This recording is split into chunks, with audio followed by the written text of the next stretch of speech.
survei masyarakat Jawa Barat tentang pendapatan ekonomi, pendapatan per kapita. Kan nggak bisa dibandingin orang Kuningan, orang Majalengka dengan orang Bogor. UMK di Kerawang 5,5 juta. UMK di Majalengka berapa? Tapi harus diingat, 5,5 juta di Kerawang belum tentu hidupnya sejahtera. Tapi 2 juta di Majalengka sudah tambah istri. Itu yang terjadi saya lihat.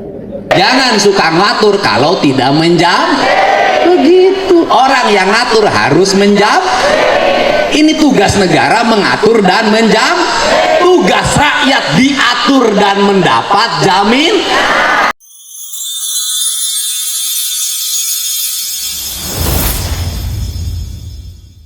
Orang pasti memandang saya hanya orang yang setiap hari ngurusin orang-orang miskin. Apa sih yang terjadi sebenarnya dalam problem kemiskinan di Jawa Barat ini? Saya membagi dua terminologi. Yang pertama adalah kemiskinan struktural. Artinya orang tidak memiliki akses terhadap uang, orang tidak memiliki akses terhadap pekerjaan, orang tidak memiliki akses terhadap pendidikan, orang tidak memiliki akses terhadap modal. Yang kedua adalah kemiskinan kultural. Saya akan bahas dari kemiskinan kultural dulu. Sesungguhnya di Jawa Barat ini ada pola sikap hidup yang harus segera dirubah. Pola sikap hidup ini harus dimulai sejak kecil, sejak balita. Kenapa? Kalau sejak balita anak-anak Jawa Barat tidak dirubah pola sikap hidupnya, maka booming kemiskinan justru akan terjadi dalam jangka panjang. Dan bagi saya katakan, orang yang lahir dalam hidup miskin, orang yang lahir dalam penderitaan, orang yang lahir dalam serba kesulitan akses, justru dia punya kesempatan menjadi orang besar. Ini yang ingin saya rombak dan berpikir. Kenapa? Cara berpikir ini akan melahirkan masyarakat miskin, kultural, dan struktural. Kenapa? Saya sudah menghitung. Dulu orang punya sawah, hari ini tidak punya sawah. Dulu orang punya rumah, hari ini tidak punya rumah. Kenapa? Seluruh asetnya habis oleh anak-anak. Perspektif inilah yang harus segera dirubah cara berpikirnya. Merubahnya bagaimana? Membangun sistem pendidikan berbasis progres. Pendidikan harus segera mengevaluasi seluruh sistem pembelajaran. Yang belajar matematika nggak ngerti arahnya mau kemana, belajar fisika nggak ngerti arahnya mau kemana, belajar biologi nggak ngerti arahnya mau kemana. Seluruh pendidikan di kita arahnya hanya satu, ulangan dan kenaikan kelas. Orang belajar biologi tapi sudah dewasa nggak ngerti sistem pertanian organik. Orang belajar fisika tidak ngerti bagaimana musim tanam tanggal berapa. Ini pendidikan harus dirombak menjadi pendidikan berbasis produksi. Maka di visi saya dikatakan adalah pendidikan berbasis ekosistem, pendidikan berbasis kewilayahan, pendidikan berbasis kesemestaan yang disebut dengan pendidikan berkarakter. Bagaimana? Anak-anak yang di area pertanian, maka pendidikannya berbasis pertanian, matematikanya berbasis pertanian. Dalam waktu 4 bulan, pendidikan matematikanya diarahkan pada analisis dan penelitian. Guru-gurunya turun ke sawah, mengukur, menghitung. Anak itu ikuti proses menebar, proses menanam, proses menyiang, proses memanen. Sehingga setelah itu ekonominya berjalan. Dia dinilai anak-anak kecerdasannya. Apa langkahmu terhadap padi yang kau hasilkan? Kalau dia mengatakan saya menjual gabahnya dengan harga Rp800.000 per kuintal, maka nilainya apa? Ketika menjawab saya menjual gabahnya dalam posisi sudah dirubah menjadi beras, maka nilainya menjadi 7. Saya mengelola gabahnya, saya giling sendiri, saya bikin beras sendiri, kemudian saya bikin rumah makan di depan rumah saya, maka nilainya menjadi 9. Dari situ orang sejak kecil sudah dididik menjadi seorang entrepreneur. Nah, inilah yang akan saya rombak. Maka sistem pendidikan nanti adalah sistem pendidikan istimewa, dan saya akan membangun sekolah-sekolah kejuruan di seluruh kawasan industri, dan anak-anak sekolahnya akan saya cap. Kenapa harus di cap? Kalau kita ingin Cina, kalau kita ingin Jepang, kalau kita yang Korea, maka kulturnya kita harus dirubah. Caranya apa? Saya akan mengadopsi sistem militer. Maka model sekolah Taruna Nusantara bukan hanya Taruna Nusantara, seluruh sekolah di Jawa Barat nanti harus model Taruna Nusantara dengan dua orientasi. Satu, dia membaca teknologi perkembangan zaman dan kebutuhan pembangunan yang setiap hari berubah seiring dengan perkembangan teknologi, tetapi jiwa dan raganya adalah Indonesia. Ini tidak usah banyak. Dalam setiap tahun Jawa Barat menghasilkan 10.000 manusia aja seperti ini, maka dia akan menggerakkan manusia yang lain.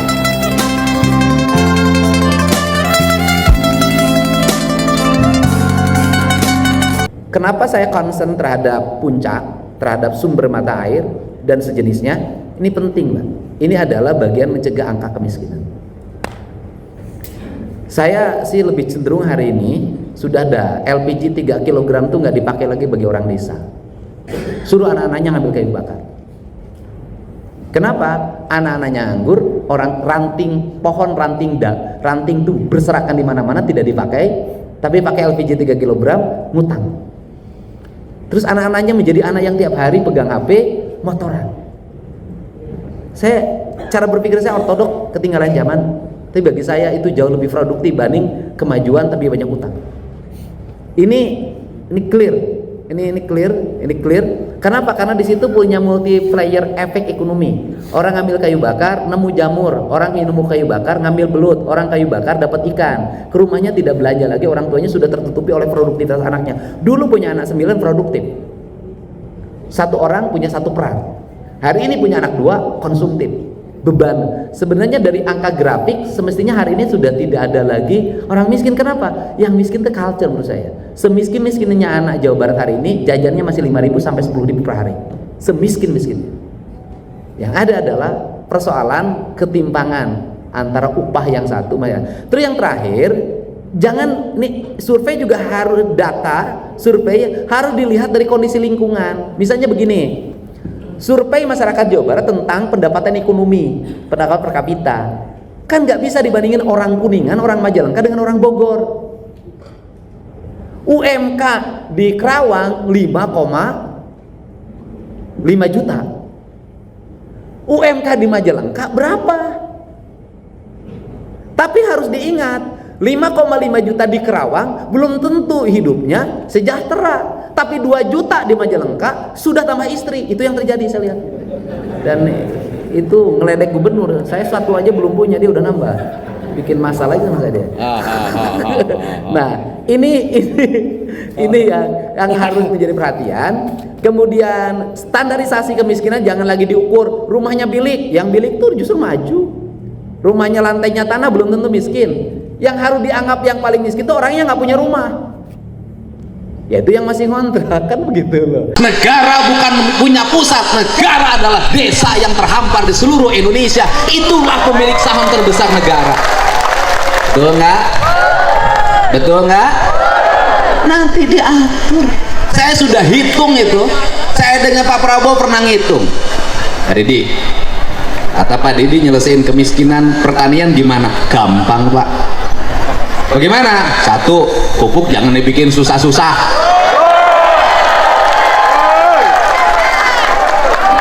Ya jangan dibikin susah-susah. Bikin pupuk susah banget. Aturannya banyak banget.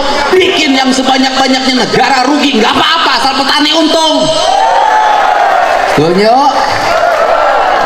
saya katakan setiap buruh tani harus punya sapi. Bantuan sapinya jangan kayak kemarin-kemarin Pak, dari Kementan, kurus-kurus, tua-tua, nggak mau hamil lagi. Itu saya bagiin sampai 2 tahun ke saya, Pak, nggak sanggup. Kenapa? Sapi saya nggak bunting-bunting. Mungkin sama kamu lakinya kurang.